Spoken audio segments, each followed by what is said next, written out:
The rain drizzled steadily, misting over the asphalt as Ava Mitchell drove down the nearly deserted highway.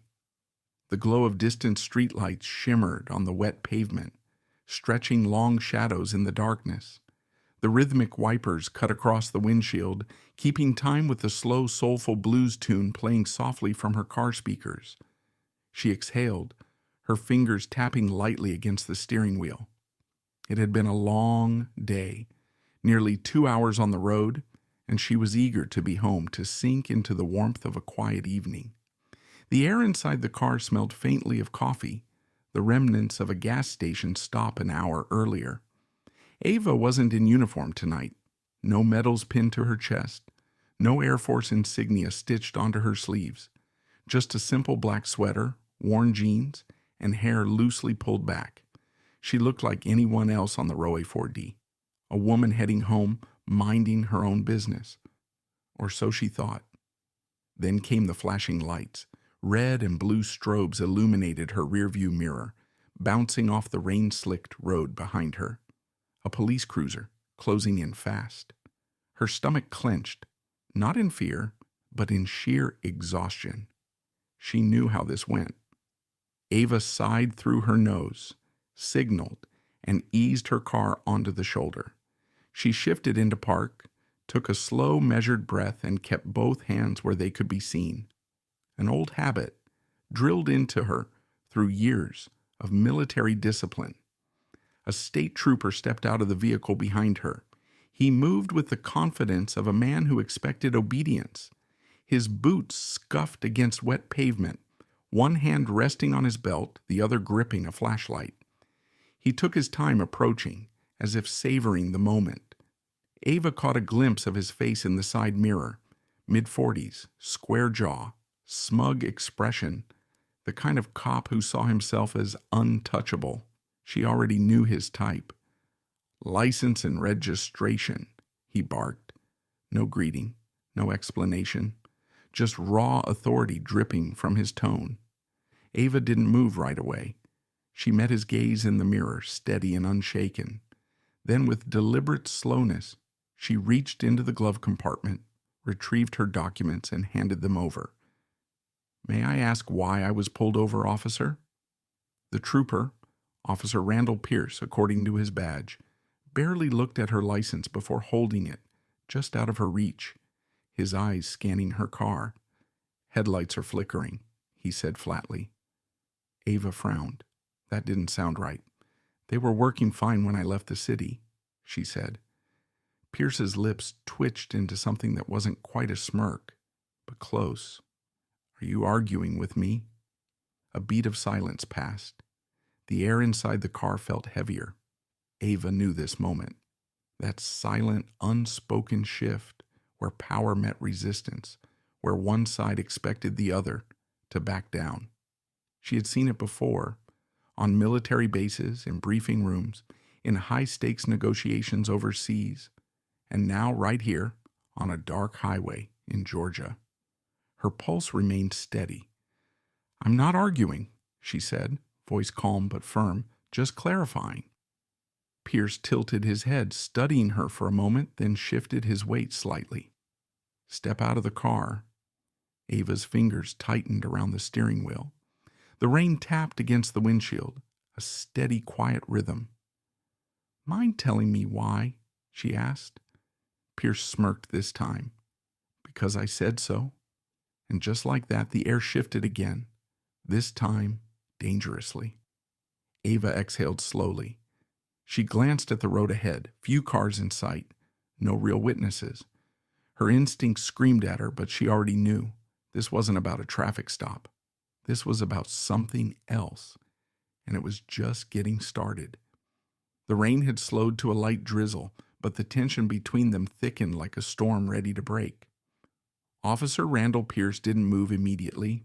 He stood by Ava's window, his hand still resting on his belt, eyes scanning her face with a slow, deliberate gaze.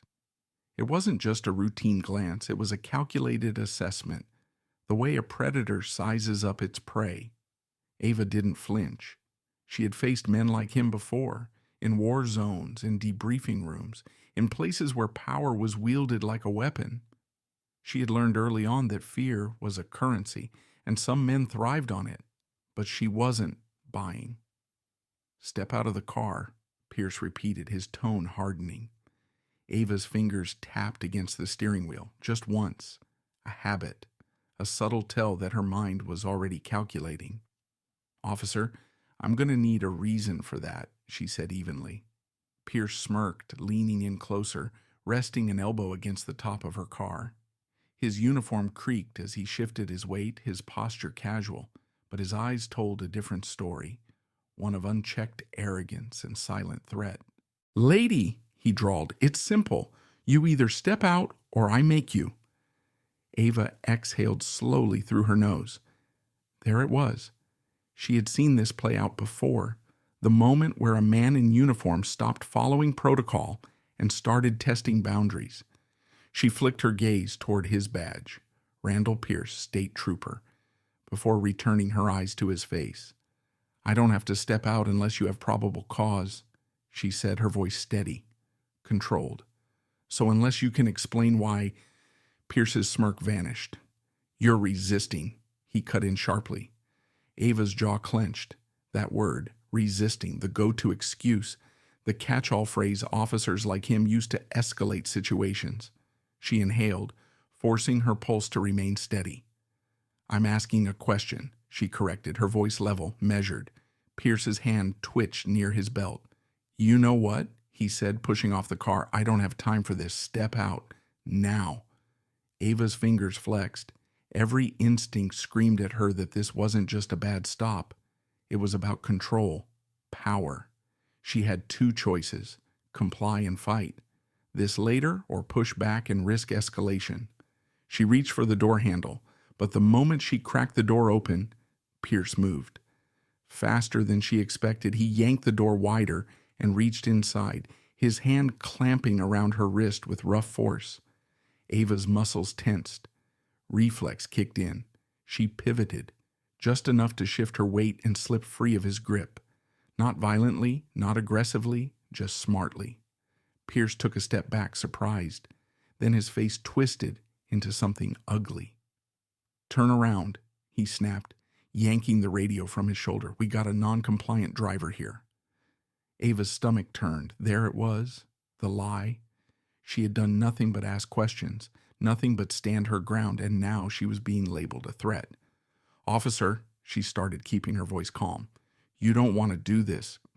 "Turn around," Pierce barked, stepping closer, his boots grinding against the wet asphalt. His hand hovered near his holster now. The message was clear. Ava ground her teeth. Her heart was steady, but she could feel the weight of the moment pressing down. She wasn't just dealing with a bad cop. She was dealing with a man who thought he was invincible. She exhaled slowly. Then, with deliberate, controlled movements, she turned and placed her hands on the roof of her car. Pierce wasted no time. The cold metal of the cuffs snapped around her wrists. Far too tight. She didn't flinch, even as the steel bit into her skin. She had been restrained before, in training exercises, in combat drills, but never like this. Never for no reason. "See?" Pierce muttered, shoving her toward his patrol car. "Was that so hard?" Ava didn't answer. She didn't resist when he shoved her into the back seat. Didn't react when he slammed the door shut behind her, sealing her inside the cramped space. She sat still, wrists burning, breath even. Outside, Pierce strutted back toward his vehicle, radioing in something she couldn't quite hear. But it didn't matter, because she had already memorized everything: his badge number, the weight of his grip, the exact words he used. Pierce thought he had just won. He had no idea. As the patrol car pulled back onto the highway, Ava stared straight ahead, unshaken. This wasn't over, not even close. The station smelled like stale coffee and old sweat. The fluorescent lights overhead buzzed faintly, flickering just enough to give the entire place a sickly, yellowish glow. Ava Mitchell stood stock still as an officer snapped a mugshot, one photo from the front, one from the side. She didn't argue, didn't react. She simply stared at the camera, her expression unreadable. She knew the drill. Jail processing was meant to dehumanize you, strip away your dignity, your presence, make you feel small. But she had spent years in the military, trained in survival, in endurance, in restraint. This wasn't new. This wasn't even close to breaking her. A clerk behind the desk barely looked up as he took her fingerprints, his ink-stained hands moving on autopilot. Another officer guided her down the hall toward the holding cells, where the metal bars loomed like silent spectators. Ava felt the weight of eyes on her. A few officers glancing her way, none of them surprised to see another person shoved through the system. This wasn't the first time Pierce had done this, and she was willing to bet it wouldn't have been the last. The cell door screeched open, and before she could react, a hand shoved her forward. Ava caught herself, stepping inside just as the door slammed shut behind her. The metal bench was cold against her legs as she sat down. The walls were bare, the air thick with the scent of disinfectant. But Ava wasn't thinking about her surroundings. She was thinking about her next move. And then came the footsteps, boots against tile. Slow, purposeful, smug. She didn't have to look up to know who it was. Officer Randall Pierce stood just outside the cell, arms crossed, grinning like he had already won.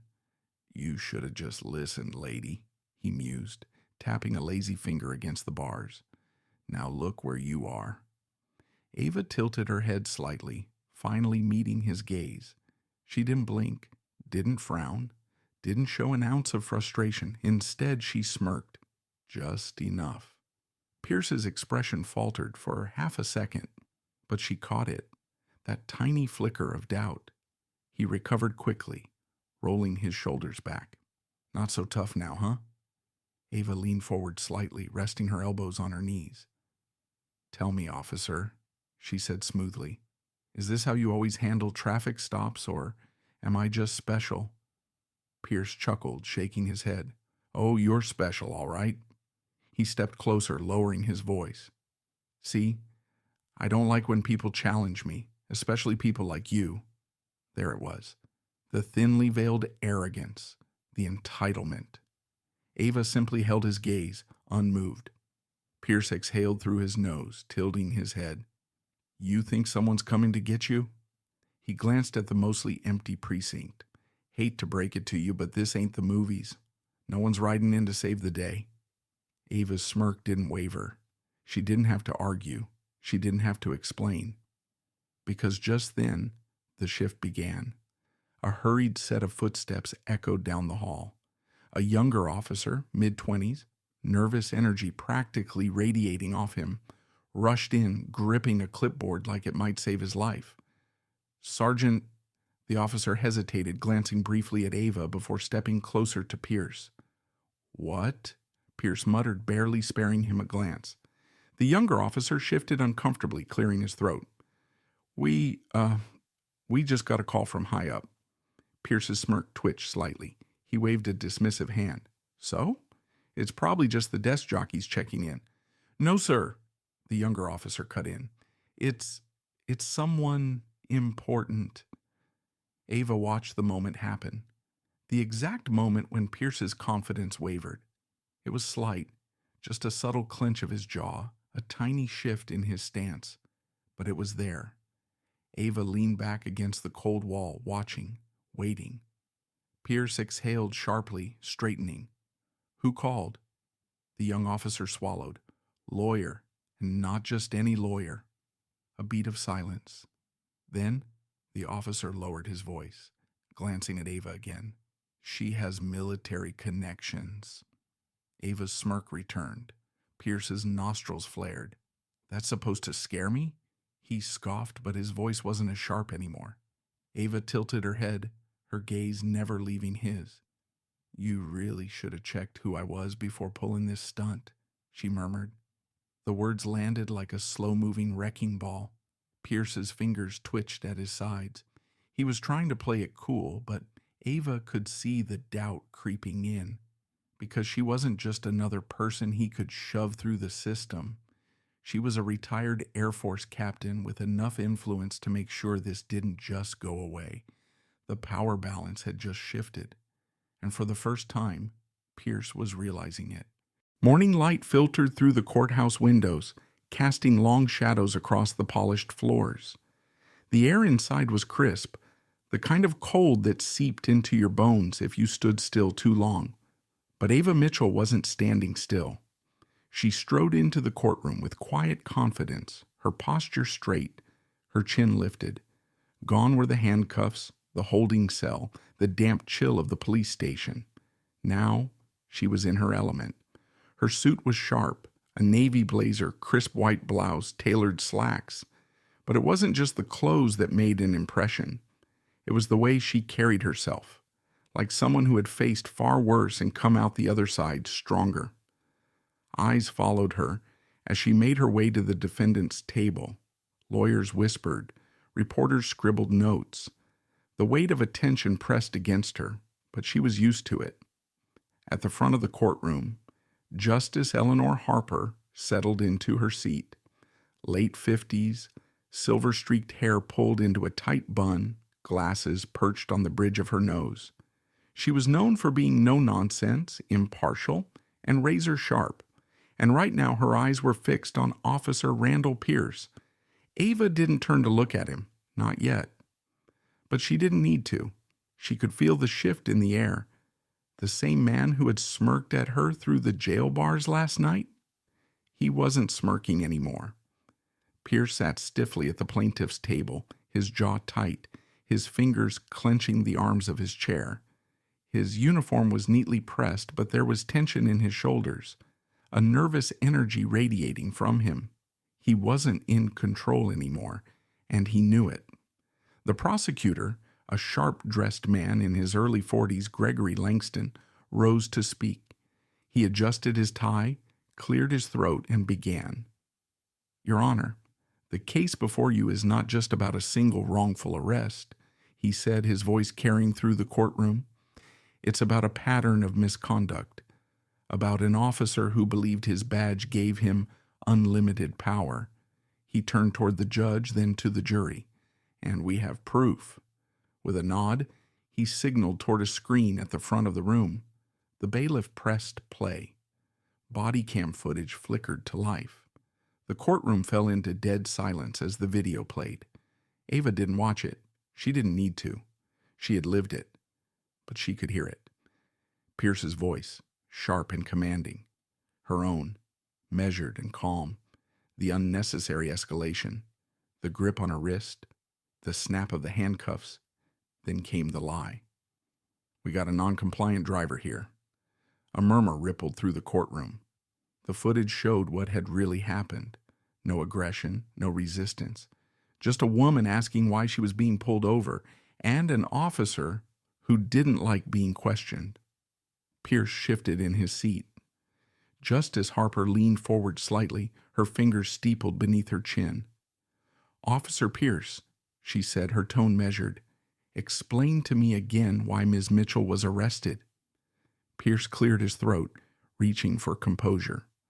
"Your Honor, she refused to step out of the vehicle." The prosecutor cut him off.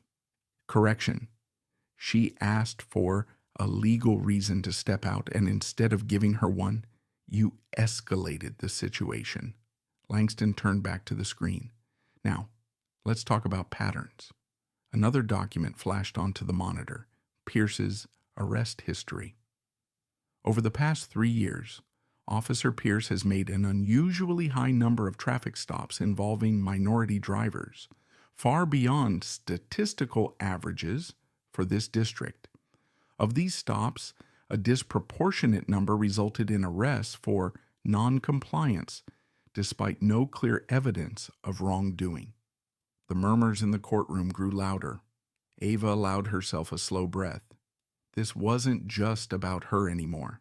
This was about every person before her who hadn't had the resources, the connections, or the rank to fight back. Justice Harper tapped a pen against her desk before turning her sharp gaze to Pierce. "Sergeant, Do you have an explanation for these numbers? Pierce opened his mouth, then shut it. For the first time, he looked visibly uncomfortable. He shifted in his seat. His throat bobbed as he swallowed. Ava didn't smile, but she felt the shift in the room. The power was no longer his.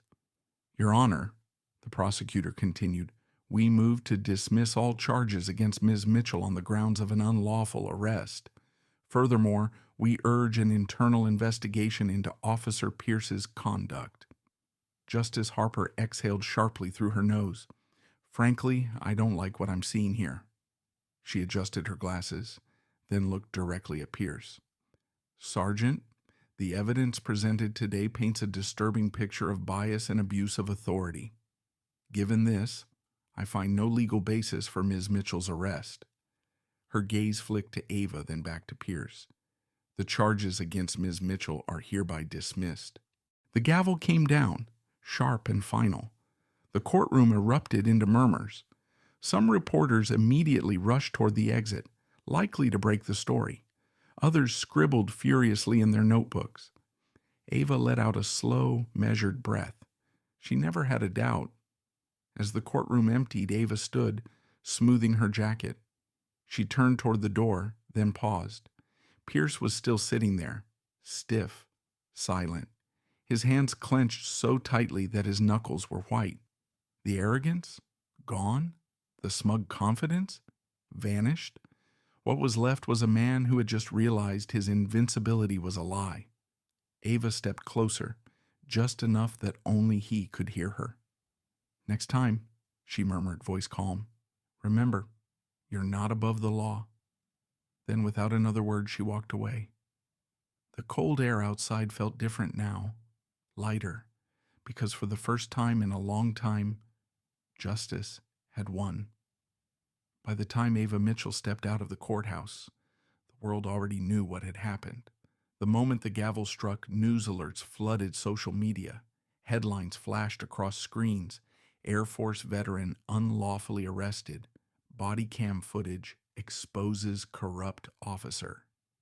State trooper under investigation after wrongful arrest goes viral. Justice served. Ava Mitchell walks free. Officer faces scrutiny. The video footage from the courtroom spread like wildfire. Clips of the body cam evidence of Officer Pierce stumbling through his defense, of Justice Harper's gavel coming down. It was everywhere. Within hours, hashtags were trending. Number Justice for Ava, number Hold Them Accountable, number Not Above. The law Twitter was on fire. TikTok flooded with commentary. News anchors debated the abuse of power in policing. The public wasn't just watching, they were outraged. By nightfall, Officer Randall Pierce's career was in free fall. The police department held an emergency press conference. Chief Douglas Miller stood before a sea of microphones, his expression stony, his voice tight. The actions displayed in the body cam footage are deeply troubling, he said, effective immediately. Sergeant Randall Pierce has been suspended pending a full internal investigation. We take allegations of misconduct seriously, and we will cooperate fully with the district attorney's office. It was a carefully worded statement, not an admission, not an apology, but the message was clear. Pierce was no longer untouchable, and for the first time, he knew it. Behind closed doors, he had already been warned. His superiors weren't going to protect him this time. With the whole country watching, he was on his own. And soon he wouldn't just be fighting to keep his job, he'd be fighting to stay out of jail. Because now the district attorney was reviewing every single arrest he had made over the past 5 years. And the numbers didn't look good. Ava sat at a quiet corner table in a small cafe, her hands wrapped around a steaming cup of black coffee. The scent of roasted beans and fresh pastries filled the air, but her mind was elsewhere. She scrolled through her phone, skimming article after article. She had won. But it wasn't just about her. It was about the people who had come before her, the ones who hadn't had the resources, the connections, or the voice to fight back. The ones who had been silenced. Her phone buzzed. A new message. Gregory Langston, attorney. Justice served. Ava exhaled, setting the phone down. She let the words settle. This had never been about revenge. It had been about accountability. She took a slow sip of her coffee, watching the city move around her. Outside, a mother walked hand in hand with her young son. He laughed about something, carefree, full of life. Ava watched them for a moment, then nodded to herself, because this fight was never just hers. It never had been, and it wasn't over yet.